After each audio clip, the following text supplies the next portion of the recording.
आपने इसकी शिकायत की मुख्यमंत्री जी को? जी ना, मुख्यमंत्री की बात ही नहीं है इसमें। क्यों, होम ना तो उन्हीं के पास भाई है। अब होम डीजीपी अगर आपकी नहीं सुन रहा, आपके पत्र का जवाब नहीं दे रहा, तो कौन रिस्पॉन्सिबल होगा? मॉडल साइंस तो नहीं पढ़ाएंगे, लेकिन रूल्स ऑफ सिक्योरिटी बिजनेस तो जरूर पढ़ा देंगे जब तक हम हैं इस पद पर। संयुक्त सचिव के पास भी तो ये उनको तो सपना आएगा नहीं कि गाड़ी वापस मांगा जा रहा है। उन्होंने बाकायदा जो चिट्ठी लिखा उसमें आपके पीए को लिखा कि भाई पुलिस डिपार्टमेंट मांग रही है गाड़ी, वापस कर दीजिए। तो या तो उनको मौखिक आदेश आया होगा संयुक्त सचिव को, या फिर किसी ने खबर भेजा होगा कि एक गाड़ी वापस चाहिए। अगर लोग ये समझ रहे हैं कि हम अबव द मिनिस्टर हैं, तो एम्बेरेंस आप किससे हैं? पुलिस डिपार्टमेंट से एम्बेरेंस है, डीजीपी से एम्बेरेंस हैं, या एचक्यूआरटी से एम्बेरेंस है, या खुद अपने ही सरकार में? जो एम्बैरेसिंग है। पार्टी से एक मंत्री हैं इरफान अंसारी जी, वो उन्होंने आपको एक सलाह दी है कि राधा जी को इस तरीके की हल्की बात नहीं करनी चाहिए, चिट्ठा लिखी नहीं करनी चाहिए। उन्होंने पत्र लिखा नहीं इसके पहले जो डायरेक्टर थे रिम्स के बारे में, उनको भी तो नहीं लिखना चाहिए। कई लोग ये समझ रहे होंगे कि राधा जी बात पचा नहीं पा रहे हैं, या राधा जी इतना क्वायरी कर देते हैं कि किचिर किचिर किए हुए, तो इनको बहुत ज़्यादा इंपॉर्टेंस देने का ज़रूरत है। सत्ता में भी रह के मंत्री होने के बावजूद भी राधा जी एम्बैरेस फील कर रहे हैं। कारण क्या है? क्यों एक मंत्री को बिना सुरक्षा के ऐसे ही टहलना पड़ रहा है? क्या ये शौक है, मजबूरी है, या इनको ऐसा लग रहा है कि जब राज में पीसीआर वैन से खींच के किसी को मारा जा सकता है, फिर भी पुलिस का इकबाल बाकी है, मेरा बाल बाका नहीं होगा। राधा जी हमारे साथ हैं, मंत्री हैं। राधा जी, आपको इतना पुलिस के इकबाल है कि मतलब आपका कोई बाल बाका नहीं करेगा, आप बिना सुरक्षा के घूम रहे हैं, गार्ड वापस कर दिया है। देखिए, इकबाल का जहाँ तक सवाल है, तो इकबाल तो ऊपर वाले के हाथ में, ईश्वर के पास। जब तक वो नहीं चाहेगा तब तक आपका कोई कुछ नहीं बिगाड़ सकता है। मैंने एक इशूज़ को लेकर के गार्ड वापस किए। मंत्री को जहाँ तक मुझे जानकारी है, जैसे कि मेरे साथ भी वही व्यवस्था के तहत गाड़ियाँ उपलब्ध कराई गई थी। मेरे पास कुल गार्ड्स की संख्या 16 है और 3 गाड़ियाँ थी।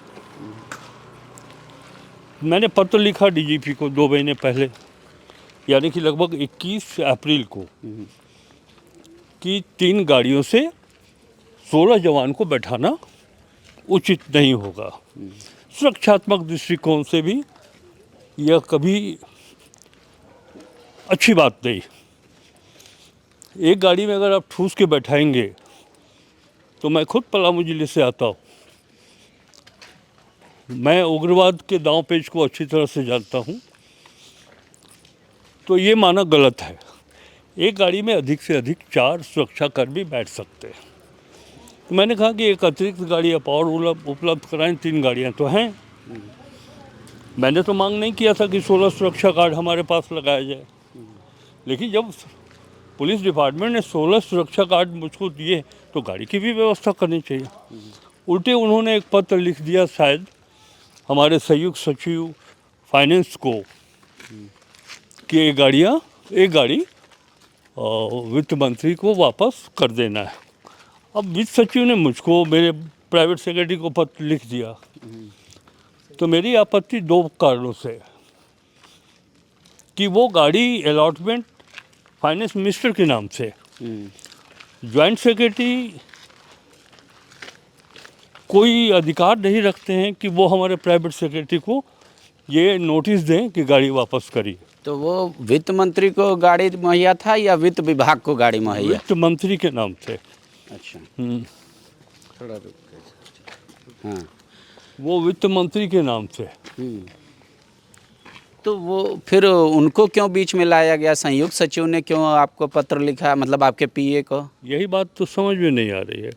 संयुक्त सचिव का कहना है कि पुलिस डिपार्टमेंट के ऑफिसर्स के कहने पे, पुलिस डिपार्टमेंट के निर्देश पर मैंने पत्र लिखा है। पुलिस डिपार्टमेंट का कहना है कि कोई हम लोगों ने गाड़ी वापस मांगने की कोई आदेश नहीं दिया है, ना ही कोई लेटर लिखा है। पर संयुक्त सचिव के पास भी तो ये उनको तो सपना आएगा नहीं कि गाड़ी वापस मांगा जा रहा है। उन्होंने बाकायदा जो चिट्ठी लिखा उसमें आपके पीए को लिखा कि भाई पुलिस डिपार्टमेंट मांग रही है गाड़ी, वापस कर दीजिए। तो या तो उनको मौखिक आदेश आया होगा संयुक्त सचिव को, या फिर किसी ने खबर भेजा होगा कि एक गाड़ी वापस चाहिए। तो ये बात हमारे फाइनेंस सेक्रेटरी और डायरेक्टर जनरल पुलिस और होम सेक्रेटरी देखें। तो एम्बेरेंस आप किससे हैं? पुलिस डिपार्टमेंट से एम्बेरेंस है, डीजीपी से एम्बेरेंस है, या एचक्यूआरटी से एम्बेरेंस है, या खुद अपने ही सरकार में? जो एम्बैरेसिंग है हाँ। वो ये है कि ज्वाइंट सेक्रेटरी सीधे तौर पर हमारे प्राइवेट सेक्रेटरी को इस आशय का पत्र लिखे कि आप गाड़ी वापस कर दीजिए, जबकि गाड़ी ना तो फाइनेंस डिपार्टमेंट को दिया गया है, गाड़ी जो अलॉटमेंट इशू हुआ है उस अलॉटमेंट लेटर पर वित्त मंत्री लिखा हुआ है, यानी कि ये स्वामित्व तो पुलिस डिपार्टमेंट का है उस गाड़ी का, और जब तक हमारे यूज़ में है वो गाड़ी तो उसके लिए अकाउंटेबल हम हैं। इसमें ज्वाइंट सेक्रेटरी कैसे आ गए बीच में कि उन्होंने पत्र लिख दिया कि आप वापस करिए? तो क्या डीजीपी को जो आपने पत्र लिखा था तो वो पत्र का जवाब आया कि हाँ आपको गाड़ी देंगे चाहे नहीं देंगे, चाहे आपके पास ऑलरेडी एक एक्स्ट्रा गाड़ी है, दो ही गाड़ी से काम चलाइए? मैंने डीजीपी को इसीलिए पत्र लिखा था कि या तो आप जो फोर्स है उसमें कटौती कर लीजिए, कोई आपत्ति नहीं है मुझको, लेकिन ठूस करके एक गाड़ी में 6 जवान को बैठाना, ये अगर उनकी मानक है सुरक्षा की तो वो गलत मानक है। मैं नहीं मानता हूँ इस बात को। पर उस आशय का कोई एक्नॉलेजमेंट कि नहीं आपका आया कोई जवाब डीजीपी के द्वारा। मैंने 2-3 पत्र लिखा है, कोई जवाब उन्होंने देना उचित नहीं समझा। तो सवाल तो ये होता है राधा जी कि एक कैबिनेट मंत्री का जवाब भी देना उचित नहीं समझते हैं हम, या फिर मेरे पास कोई जवाब नहीं है इसलिए हम जवाब नहीं देना चाह रहे हैं? इसको किस रूप में देखा जाना चाहिए? जवाब तो उनके पास है, या तो हाँ करते या ना करते? या ना करते, लेकिन मिनिस्टर का लिखा हुआ पत्र का आप जवाब नहीं देंगे। तो डीजीपी हो या फिर आपके जो संयुक्त सचिव, उनका भी हाल वही है। उनको अगर पुलिस डिपार्टमेंट ने कहा कि भाई गाड़ी मांग के वापस कीजिए तो खुद कार से मांगेंगे, आपकी गाड़ी है आप बात कर लीजिए। ये भी आप सही बोल रहे हैं।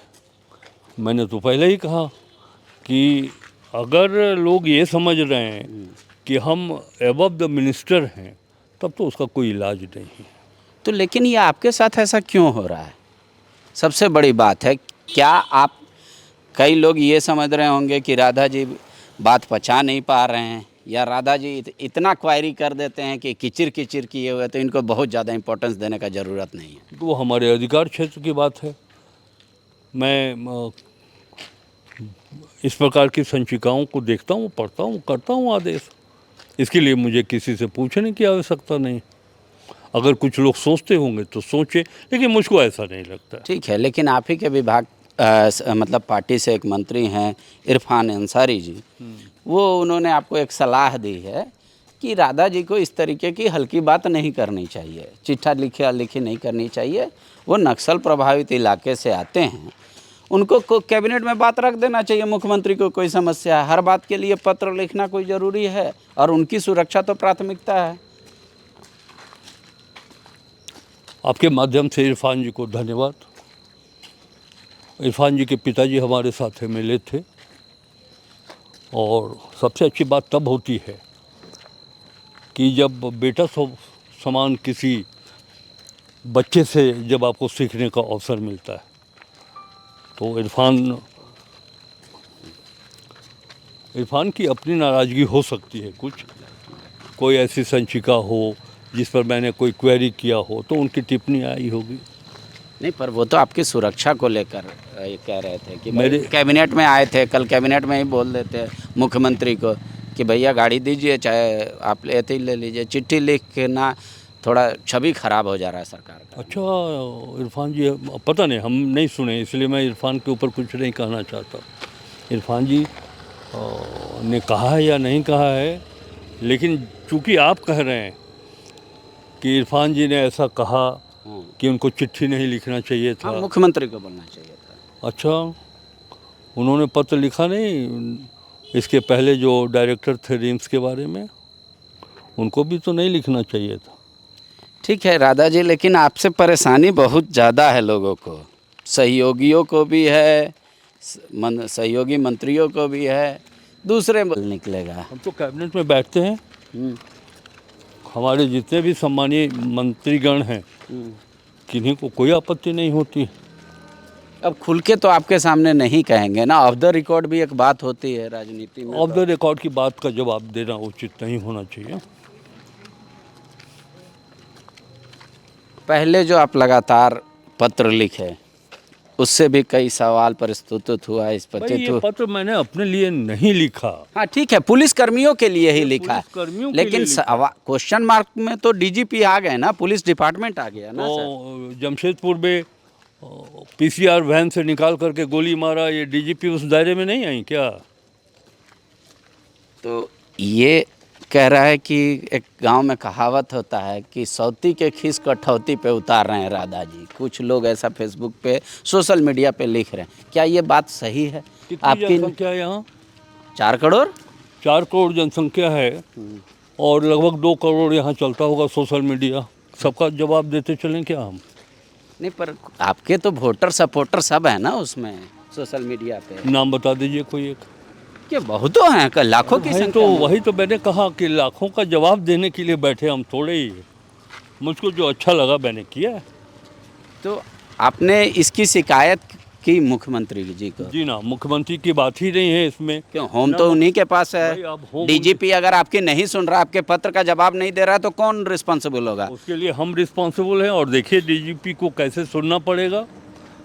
आखिर हम भी हेमंत सोरेन जी के मंत्रिपरिषद के एक मंत्री हैं। अब इतनी छोटी सी बात के लिए मुख्यमंत्री जी को बीच में लाने की कोई आवश्यकता नहीं। ये जो मंत्रिपरिषद है, अगर किसी विभाग के अधिकारी को लगता होगा कि मंत्री के पत्र का जवाब देना उचित नहीं है, तो हमारे पास रूल्स ऑफ सिक्योरिटी बिजनेस में पूरा इस बात का प्रावधान है कि आपको देना पड़ेगा। तो अब आपको लग रहा है कि मोरल साइंस पढ़ाएंगे अधिकारियों को, झारखंड के अधिकारियों को? मॉडल साइंस तो नहीं पढ़ाएंगे, लेकिन रूल्स ऑफ सिक्योरिटी बिजनेस तो जरूर पढ़ा देंगे जब तक हम हैं इस पद पर। विपक्ष भी मजा ले रहा है आपके इस फैसले का, कह रहा है कि चूँकि कांग्रेस के कई मंत्री रिसफल होने वाले हैं, राधा जी भी हैं, तो पहले ही छान पगा तोड़ा रहे हैं। उनको सूचना है क्या? हाँ, उन लोगों ने तो बाकायदा मतलब तो बता दें पहले हमको कि नहीं आप हटाए जा रहे हैं, उसके पहले हम रिजाइन कर देंगे। देखिए इस बात को वहाँ तक घसीटने की ज़रूरत नहीं है कि विपक्ष क्या कह रहा है नहीं कर रहा है। ये हमारे ख्याल से विपक्ष कह सकता है, और वो क्या सोचते हैं। कुछ लोग सोशल मीडिया चला रहे हैं, जैसा कि आपने कहा, उनकी कि जो सुरक्षा मानक इन लोगों ने तय किया है, इनको फिर से बैठ करके सुरक्षा मानक में परिवर्तन करने की ज़रूरत है। न सिर्फ राधा किशोर, बल्कि अगर 16 की संख्या में सभी मिनिस्टर्स को गार्ड दिए गए हैं, तो आप 4 गाड़ी सभी मिनिस्टर्स को दीजिए। आपको ऐसा थोड़ी है कि आपने जो नियम बना दिया वो अस्थायी हो गया, अब उसके बाद उस नियम में कोई परिवर्तन नहीं हो सकता है। डीजीपी और होम सेक्रेटरी और आईजी स्पेशल ब्रांच बैठे इस बात को देख करके उनको फिर से विचार करने की ज़रूरत है। एक आखिरी सवाल है मेरा, आपने कई पत्र लिखा, किसी का हल होता हुआ नहीं दिख रहा है, चाहे वो आप अपने पार्टी का मुद्दा हो या सरकार का मुद्दा। तो क्या ये माना जाए कि अब आपके भी पेशेंस की परीक्षा ली जा रही है कि राधा जी एक दिन थक जाएंगे, नहीं लिखेंगे, या फिर आपको लगता है कि वाकई में अभी सरकार ऐसा ही चल रही है कि कान बहिर और पीठ गहीड़ कर दो, किसी भी चीज़ का कोई मतलब जवाब मत दो? भाई भविष्य में क्या होगा इस बात को हम आपके चैनल पर क्यों कहेंगे? लेकिन आपका सवाल उठाना तो वाजिब था ना। उन समस्याओं का क्या हुआ? जितने पत्र आपने अभी तक लिखे हैं उसका कोई तो निदान आना चाहिए ना। अभी मैंने ये डीजीपी वाला प्रकरण छोड़ भी दे। अभी आपने पूछा भी और मैंने उत्तर भी दिया कि मॉरल साइंस तो नहीं पढ़ाऊंगा, लेकिन रूल्स ऑफ सिक्योरिटी बिजनेस तो पढ़ा दूंगा। सिस्टम से बाहर ना हम हैं, ना डीजीपी हो सकती हैं, ना कोई हो सकता है। शुक्रिया सर। गोल, जहां 27 वर्षों के सफर में 17,000 से भी अधिक छात्रों ने डॉक्टर एवं इंजीनियर बनकर भरे सफलता की ऊंची उड़ान, जहां साधारण छात्र भी झारखंड टॉपर्स बनकर बना रहे इतिहास। दूरदर्शी शिक्षाविद श्री विपिन सिंह के मार्गदर्शन में मेडिकल एवं इंजीनियरिंग के लाखों छात्रों के लिए आशा की किरण के रूप में गोल, nations leading institute.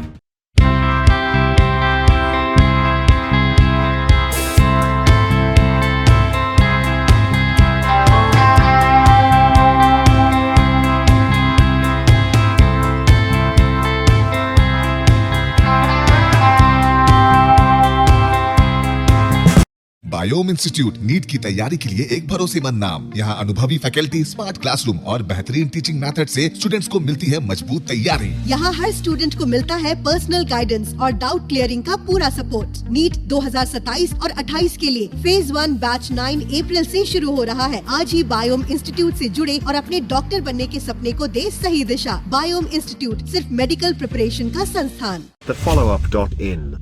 Like, share, and subscribe. www.thefollowup.in